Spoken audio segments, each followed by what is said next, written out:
Bismillahirrahmanirrahim. Assalamualaikum warahmatullahi wabarakatuh. Apa kabar semuanya? Semoga sehat dan selalu ada di lindungan Allah Subhanahu wa taala. Amin ya rabbal alamin. Kembali lagi di channel Hadis Al-Quranil Hakim. Kali ini kita akan membahas materi kelas 7 SMP atau madrasah sanawiyah, yaitu judulnya tentang iman kepada Allah Subhanahu wa taala melalui Asmaul Husna. Kalian udah lihat video sebelumnya? Kalau sudah, tentang iman itu sudah dijelaskan ya. Jadi sekarang garis besarnya aja. Jadi iman itu secara bahasa artinya percaya. Sedangkan secara istilah adalah meyakini dengan hati, mengucapkan dengan lisan, dan melakukan dengan perbuatan ya. Nah, kalau di sini saya akan lebih menekankan di dalam Asmaul Husnanya. Karena di iman itu sudah dijelaskan di video saya sebelumnya. Jadi yang belum nonton silahkan tonton terlebih dahulu. Oleh karena itu kita akan membahas tentang Asmaul Husna sekarang ya. Oke, langsung aja. Asmaul Husna itu berasal dari dua kata, yaitu asma artinya nama-nama dan husna artinya baik atau indah. Itu secara bahasa. Kalau secara istilahnya, Asmaul Husna adalah nama-nama Allah Subhanahu wa taala yang baik ya. Dan semua nama-nama Allah itu baik ya, tidak ada yang tidak baik. Jadi oleh sebab itu, seorang muslim hendaknya harus memahami tentang Asmaul Husna. Karena bila dia udah kenal Tuhannya, seorang muslim itu akan kenal dirinya. Jadi Tuhannya dulu yang dikenal sebelum mengenal diri sendiri ya. Itu teori seorang muslim itu kayak gitu. Karena Allah itu sang holik ya, pencipta kita. Oke, jadi Asmaul Husna itu jumlahnya ada 99 ya. Kenapa 99 tidak 100 ya? Ya karena Allah yang menciptakannya ya dari sananya ya.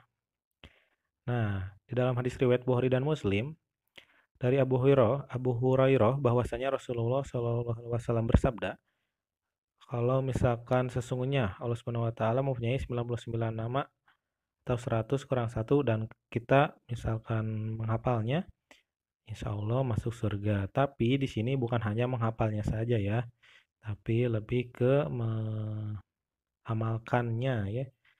Nah, seperti itu teman-teman ya. Oke, kalau di dalam Al-Quran itu ada dalam Quran surat Al-A'raf ayat 180. Nanti teman-teman bisa buka ya. Oke, sekarang kita akan membahas Asmaul Husna, tapi tidak 99-nya ya, karena kebanyakan ya itu. Jadi sekarang hanya 4 saja yang akan dijelaskan oleh saya itu. Yang pertama, Asmaul Husna itu ada yang namanya Al-Alim ya. Al-Alim. Al-Alim itu artinya maha mengetahui ya. Jadi Allah itu mengetahui apapun yang ada di semesta, yang ada di genggaman Allah ya. Jadi tidak ada satupun makhluk yang ada di dalam semesta yang dapat melampaui pengetahuan Allah Subhanahu wa taala ya. Sehingga tidaklah pantas makhluk yang ada di alam semesta menyembuhkan diri atas pengetahuan yang dimilikinya ya. Karena Allah itu bersifat maha mengetahui semuanya ya. Yang tersirat atau yang tersurat, yang gaib ataupun yang nampak ya, seperti itu ya. Kalau di dalilnya ada dalam Quran surat Al-An'am ayat 59 ya. Itu kalian bisa baca masing-masing ya. Oke. Kalau kita mengimani Allah itu Al-Alim atau Maha Mengetahui, maka dari itu kita dengan mengamalkannya adalah dengan menuntut ilmu ya. Karena menuntut ilmu itu adalah perintah Allah juga ya. Karena orang Islam itu tidak boleh bodoh ya, harus serba tahu. Nah, jadi itu mengamalkan tentang Al-Alim. Oke, yang pertama Al-Alim ya, ingat-ingat ya. Yang kedua ada Al-Khabir ya. Al-Khabir itu artinya yang maha waspada atau maha teliti. Jadi yang dimaksud ini adalah Allah mengetahui segala sesuatu secara detail ya. Jadi menciptakan miliaran makhluk dengan berbagai ragamnya dan semuanya diketahui oleh Allah Subhanahu wa taala dengan detail, penuh kecermatan dan kewaspadaan, baik secara lahir maupun batin ya. Jadi pokoknya Allah itu maha teliti ya. Nah, Di dalilnya itu dalam Quran surat Al-Hasyr ayat 18 dan surat Al-Isra ayat 17 ya. Jadi kita mengamalkan bahwa Allah Maha Teliti itu kita mah dalam mengerjakan tugas ya harus teliti ya, dan mengerjakan apapun itu harus teliti ya dan hati-hati. Yang ketiga Asmaul Husnanya yaitu As-Sami ya. As-Sami itu artinya maha mendengar. Jadi Allah itu maha mendengar yang suara kecil maupun suara besar atau yang tidak terdengar, sekalipun Allah itu mendengarnya ya. Kalau kita manusia enggak ya, kita mah terbatas telinga kita ya. Nah, kalau kita eh, mengaplikasikannya dalam kehidupan sehari-hari itu kita hendaknya harus memilih informasi atau tabayun ya. Itu jangan sembarangan dapat informasi itu langsung di-share. Di-share itu harus dikonfirmasi dulu. Kayak gitu ya, teman-teman ya. Dan yang terakhir itu ada yang dinamakan Al-Basir atau artinya Maha Melihat. Jadi Allah itu Maha melihat segala aktivitas yang dilakukan makhluknya ya, tidak ada yang luput dari penglihatan Allah, seperti itu ya. Jadi mau yang semut kecil di malam yang gelap, di batu yang hitam, itu Allah melihatnya karena Allah Maha melihat ya. Nah, kalau misalkan pengamalannya di dalam kehidupan manusia adalah memandang berbagai persoalan itu harus dengan pandai dan cermat ya.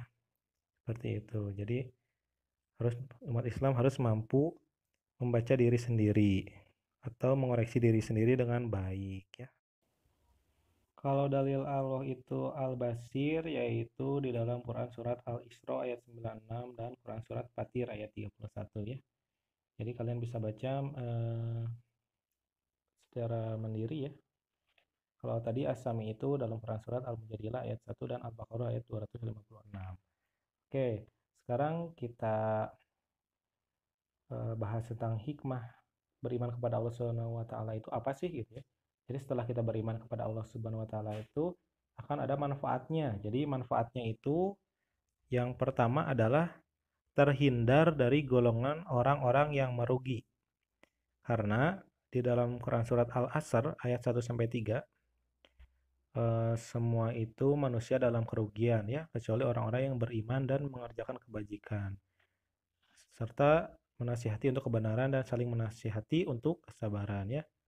Jadi kalau orang-orang yang merugi itu adalah orang-orang yang hidupnya tidak mengerjakan kebaikan ya. Jadi ruginya juga itu dunia akhirat ya. Sehingga kunci agar terhindar dari golongan-golongan tersebut adalah menjadi orang-orang yang beriman. Itu yang pertama ya. Yang kedua adalah menenangkan hati dan menghilangkan rasa gelisah. Ini di dalam surat Ar-Rod ayat 28 ya. Jadi disebutkan yang artinya yaitu orang-orang yang beriman dan hati mereka menjadi tentram dengan mengingat Allah. Ingatlah, hanya dengan mengingat Allah lah hati menjadi tentram. Jadi mencari ketenangan hati itu adalah dikasih oleh Allah juga ya. Makanya harus mendekati Allahnya. Ya, yang kitanya suka galau ya kayak gitu itu kurang dekat ke pencipta kita ya. Bukan kurang piknik tapi kurang zikir kalau kata Agib itu ya. Yang terakhir, yang ketiga adalah senantiasa mendapat pertolongan dari Allah Subhanahu wa taala. Jadi, kalau orang yang beriman kepada Allah itu di dalam Quran surat Al-Mu'min ayat 51 akan ditolong oleh eh,